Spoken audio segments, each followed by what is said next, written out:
네, 시작하겠습니다. 말씀 봅니다. 창세기 15장입니다. 창세기 15장 12절 말씀, 12절에서 16절 말씀까지 제가 봉독합니다. 해 질 때에 아브라함에게 깊이 잠이 임하고 큰 흑암과 두려움이 그에게 임하였더니 여호와께서 아브라함에게 이르시되 너는 반드시 알라. 내 자손이 이방에서 객이 되어 그들을 섬기겠고 그들은 400년 동안 내 자손을 괴롭히리니 그들이 섬기는 나라를 내가 징벌할지며 그 후에 네 자손이 큰 재물을 이끌고 나오리라. 너는 장수하다가 평안히 조상에게로 돌아가 장사될 것이요 내 자손은 4대 만에 이 땅으로 돌아오리니 이는 아모리 족속의 죄악이 아직 가득 차지 아니함이라 하시더니. 아멘. 하나님께서는 말씀을 하십니다. 아브라함에게 말씀하시죠. 15장 말씀은 하나님께서 아브라함에게 말씀을 주신 장입니다. 그리고 아브라함이 그 말씀을 믿었다라고 말씀하고 있죠. 먼저 하신 말씀의 내용을 보면 네 몸에서 날짜가 네 상속자가 될 것이고 이 땅을 내 자손에게 줄 것이고 나는 이것을 하기 위해서 너를 갈대아 인의 우르에서 이끌어낸 여호와다라고 말씀을 하십니다. 그리고 아브라함이 이 하나님을 믿었다고 그랬습니다. 그리고 이제 하나님께서 아브라함에게 내가 이 땅을 너의 자손에게 주겠다라고 하시니까 하나님 그러면 어떻게 이것을 할 수 있습니까? 증거가 무엇입니까? 라고 증거를 구했습니다. 그래서 하나님께서 아브라함에게 재물을 준비하라고 그러죠. 9절 말씀을 보면 여호와께서 그에게 이르시되 나를 위하여 3년 된 암소와 3년 된 암염소와 3년 된 순양과 산비둘기와 집비둘기 새끼를 가져올지니라. 아브라함이 그 모든 것을 가져다가 그 중간을 쪼개고 그 쪼갠 것을 마주 대하여 놓고 그 새는 쪼개지 아니하였다라고 하고 있습니다. 하나님께서 내가 한 말인 것을 증거해 주겠다라고 하시면서 재물을 준비하라고 합니다. 그리고 아브라함은 재물을 준비하고 기다리고 있습니다. 그런데 오늘 12절 말씀 보니까 해가 질 때까지 하나님께서 응답을 하지 않으셨습니다. 해 질 때에 아브라함이 깊이 잠이 임했습니다. 잠이 들어버렸어요. 기다리다가 지쳐서 잠이 들었나 봅니다. 해질 쯤에 큰 흑암과 두려움이 아브라함에게 임했죠. 여호와 하나님께서 그때 말씀하십니다. 왜 해가 있는 낮에 준비를 다 했어요. 낮에 준비를 다 해놓고 기다리고 있었는데 하나님께서는 왜 말씀을 하시지 않고 해가 질 때까지 머무르셨을까? 왜 기다리셨을까? 왜 머무셨을까? 아브라함의 믿음을 보시기 위함이 아닐까 하는 생각을 해봅니다. 재물을 준비했는데 응답이 없다면 내가 하나님의 말씀이 아니었나 보다라고 생각하고 그를 치워버릴 수도 있었겠지만 아브라함이 하나님의 말씀을 알고 응답할 때까지 기다리는 마음을 보고자 하신 게 아니었을까 하는 생각을 해보게 됩니다. 하나님께서 나타나셔서 아브라함에게 하신 말씀이 그 자손들에 대한 말씀이죠. 이 말씀이 중요합니다. 13절 말씀, 14절 말씀. 여호와께서 아브라함에게 이르시되 너는 반드시 알라. 네 자손이 이방에서 객이 되어 그들을 섬기겠고 그들은 400년 동안 네 자손을 괴롭히리니 그들이 섬기는 나라를 내가 징벌할지며 그 후에 네 자손이 큰 재물을 이끌고 나올 것이다 라고 하십니다. 이 말씀의 실현이 바로 애굽에서의 생활이죠. 이방에게 객이 되었다라는 것은 애굽의 손님으로 들어가서 처음에는 손님으로 들어갔는데 나중에는 뭐가 되어버렸습니까? 종이 되어버렸죠. 그들을 섬기는 종이 되어버렸습니다. 네, 그 이야기를 하고 있죠. 애굽에서의 생활로 이루어집니다. 하나님의 말씀을 이루시기 위해서 누구를 먼저 보냈습니까? 애굽으로 요셉이라는 야곱, 이스라엘의 아들을 먼저 애굽으로 보냅니다. 요셉을 애굽으로 보내기 전에 중요한 사건이 있죠. 요셉을 하여금 뭐를 하게 해요? 꿈을 꾸게 하죠. 첫 번째 꿈이 뭐였죠? 11의 볕단이 요셉의 볕단에게 절을 하는 꿈.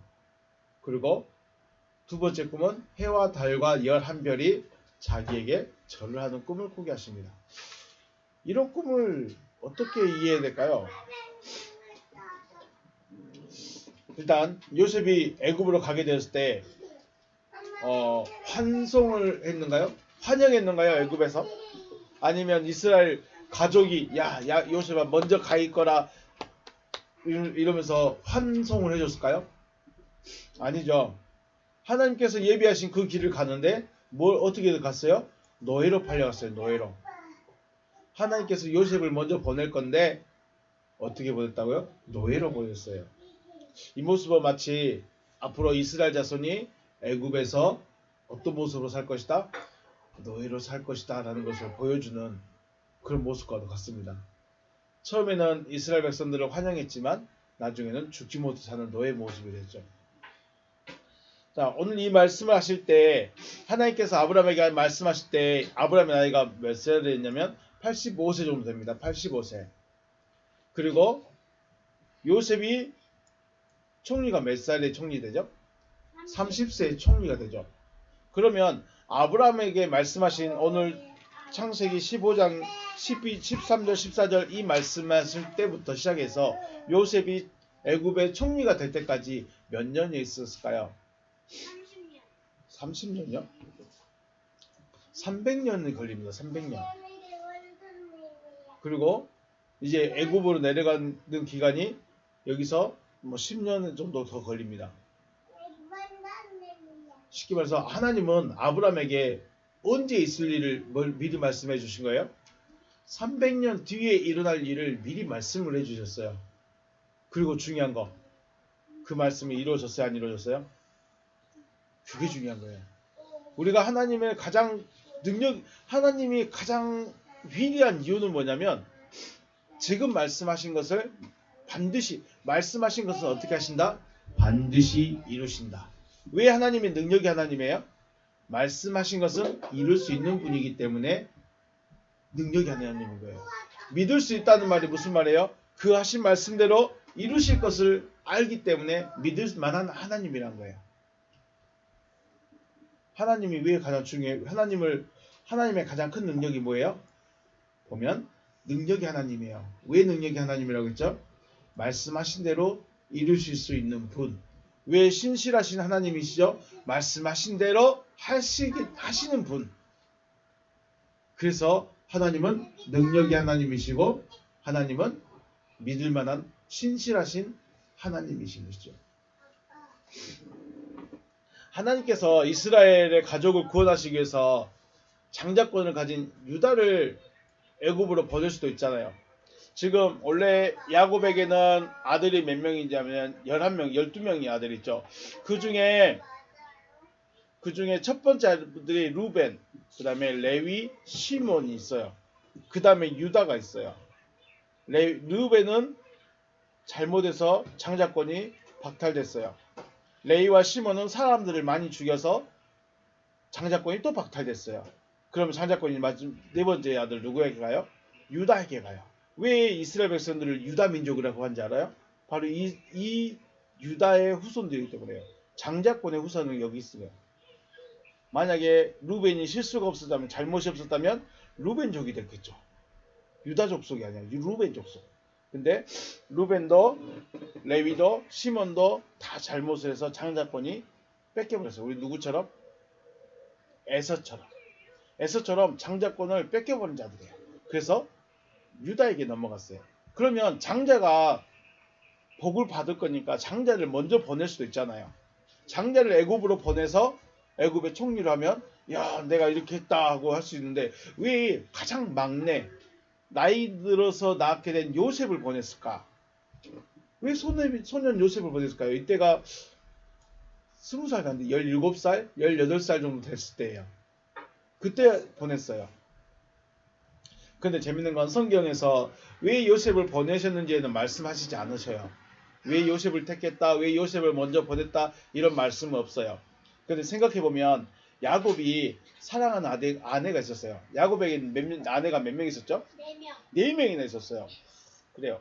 그 중에 요셉이 진짜로 사랑하는 아내 한 명 있어요. 누구예요?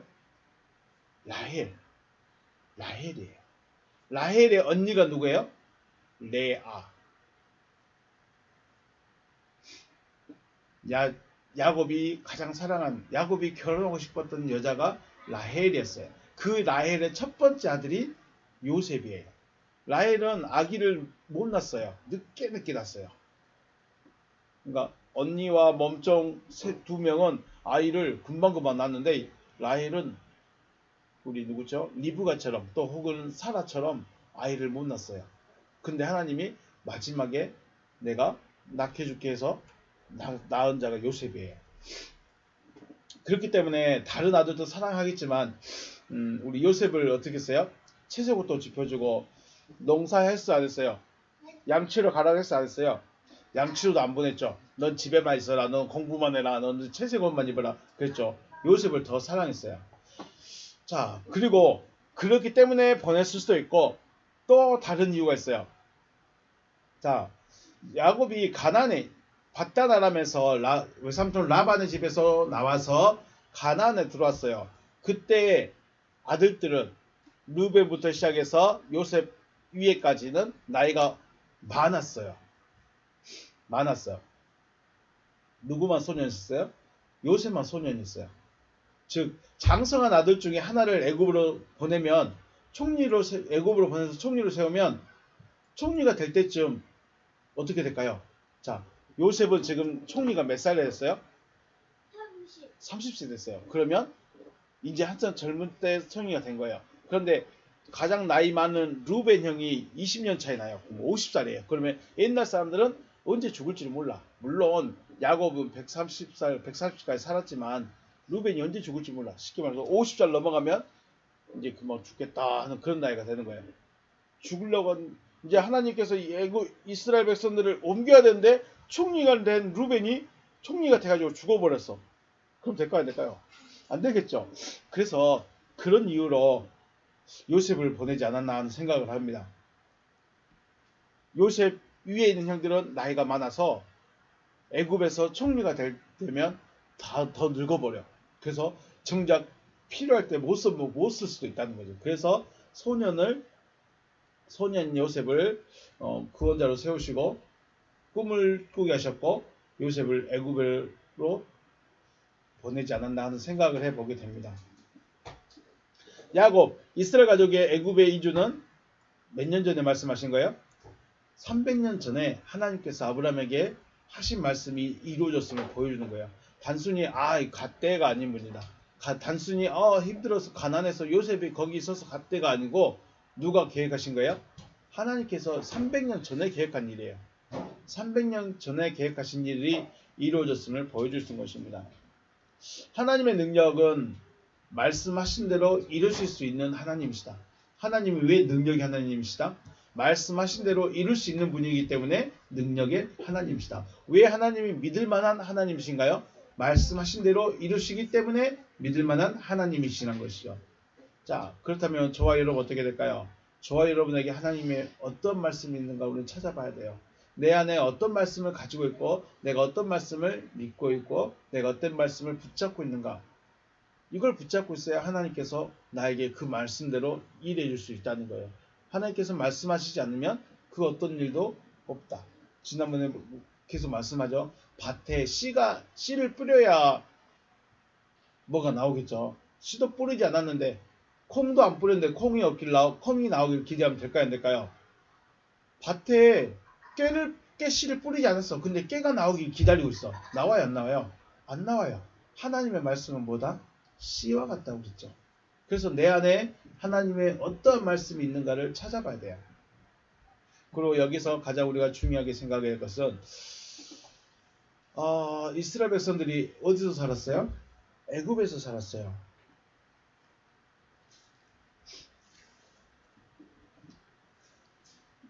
우리는 원죄라는 것을 생각하고 있죠.